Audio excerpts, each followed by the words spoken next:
बच्चों, अब तक हमने इतिहास में 3 प्रकरण पढ़ा है।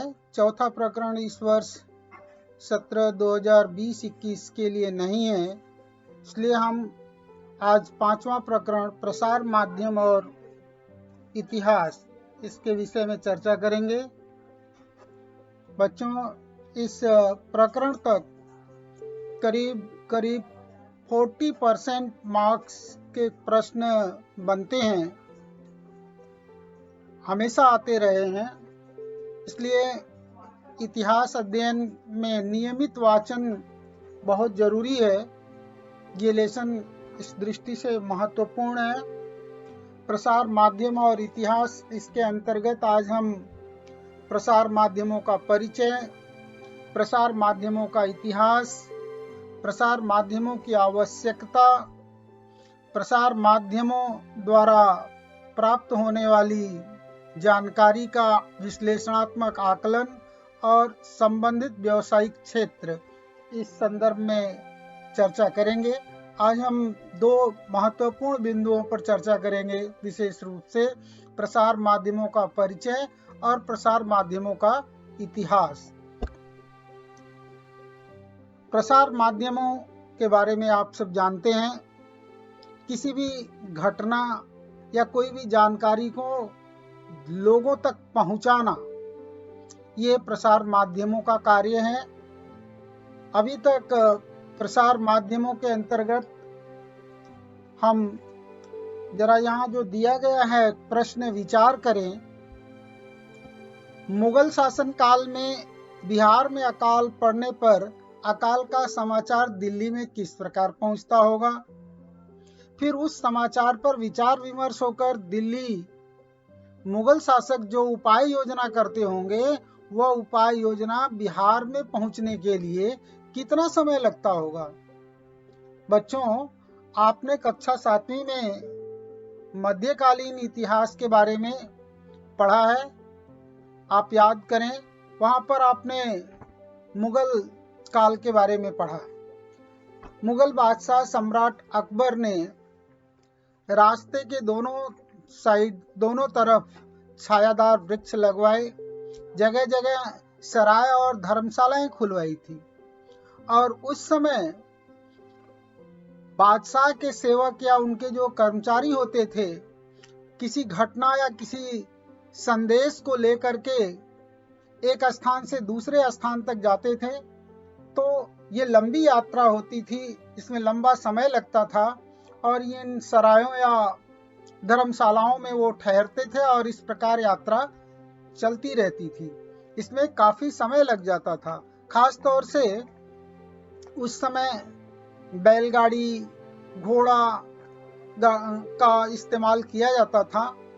बादशाह का सेवक या सरदार घुड़सवारी के माध्यम से जाता था अन्यत्र संदेश लेकर के बादशाह को, और फिर वहां पहुंचने के बाद जो समस्या होती थी उसे बादशाह तक पहुंचाता था। अब पुनः बादशाह के यहाँ उस समस्या पर विचार विनिमय करके उपाय योजना की जाती थी।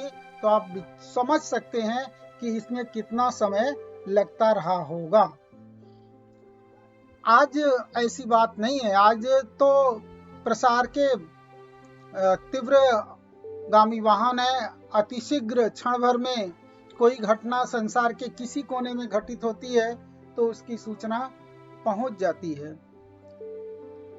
प्रसार के माध्यमों के संदर्भ में विचार करें। इसका परिचय, प्रसार माध्यम शब्द प्रसार और माध्यम इन 2 शब्दों से बना है। प्रसार का अर्थ है दूर तक पहुंचाना। हम किसी जानकारी को किसी माध्यम की सहायता से दूर तक पहुंचा सकते हैं। पहले किसी राजा को यदि कोई समाचार पूरे राज्य को देना हो तो उसके लिए कई दिन लग जाते थे। क्या किया जाता था? गांव-गांव में मुनादी की जाती थी। चौक चौराहों पर राजा के जो सेवक होते थे ढोल बजाते हुए घोषणा करते थे, सुनो सुनो सुनो, इस तरह का घोष वाक्य, और उसके द्वारा संदेश देते थे। ऐका हो ऐका, एक से दूसरे आदमी तक और दूसरे से तीसरे आदमी तक इस प्रकार समाचार की यात्रा चलती रहती थी। परिकथाओं में तो और भी माध्यम बताए गए, कबूतर से भी संदेश भेजने की बातें आपने पिक्चरों में भी देखा होगा। ऐसे कबूतर जा संदेश लेकर के कबूतर पहुंच जाते थे। लेकिन आज प्रसार के तीव्रगामी वाहक हैं, इलेक्ट्रॉनिक मीडिया है, मोबाइल है, इंटरनेट है। इसके माध्यम से शीघ्रातिशीघ्र समाचार एक स्थान से दूसरे स्थान पर पहुंचाया जाता है।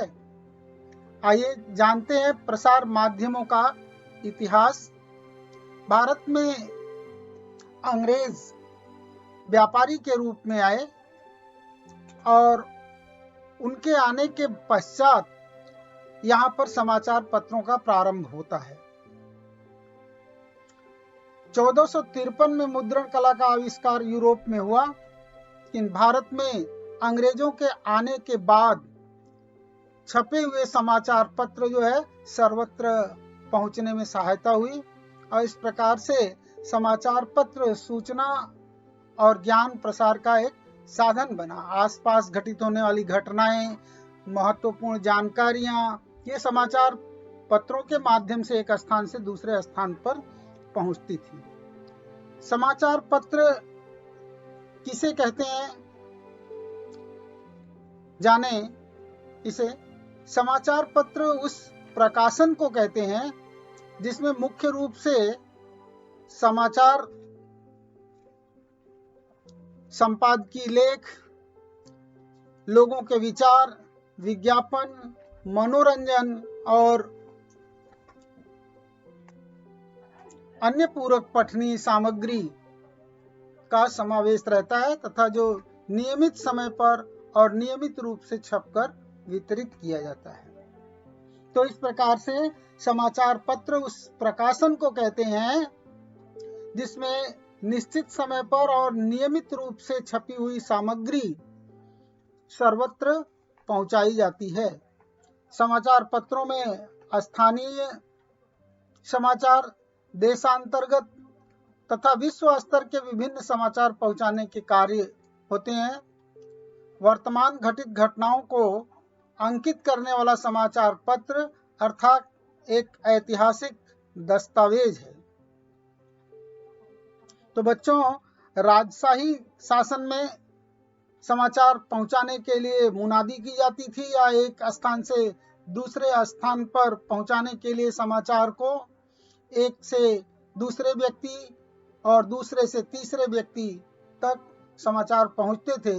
लेकिन अंग्रेजों के आने के बाद जो है ये छापा माध्यम अस्तित्व में आया और समाचार पत्रों के माध्यम से खबरें सर्वत्र पहुंचने लगी। समाचार पत्र अंग्रेजी शब्द न्यूज शब्द से बना है जिसमें 4 दिशाओं का बोध होता है, यानी WS, यानी नॉर्थ, ईस्ट, वेस्ट और साउथ। चारों ओर होने वाली घटनाओं की सूचना को ही समाचार कहते हैं। जिसमें समाचार या खबर छपती है उस पत्र को समाचार पत्र कहते हैं।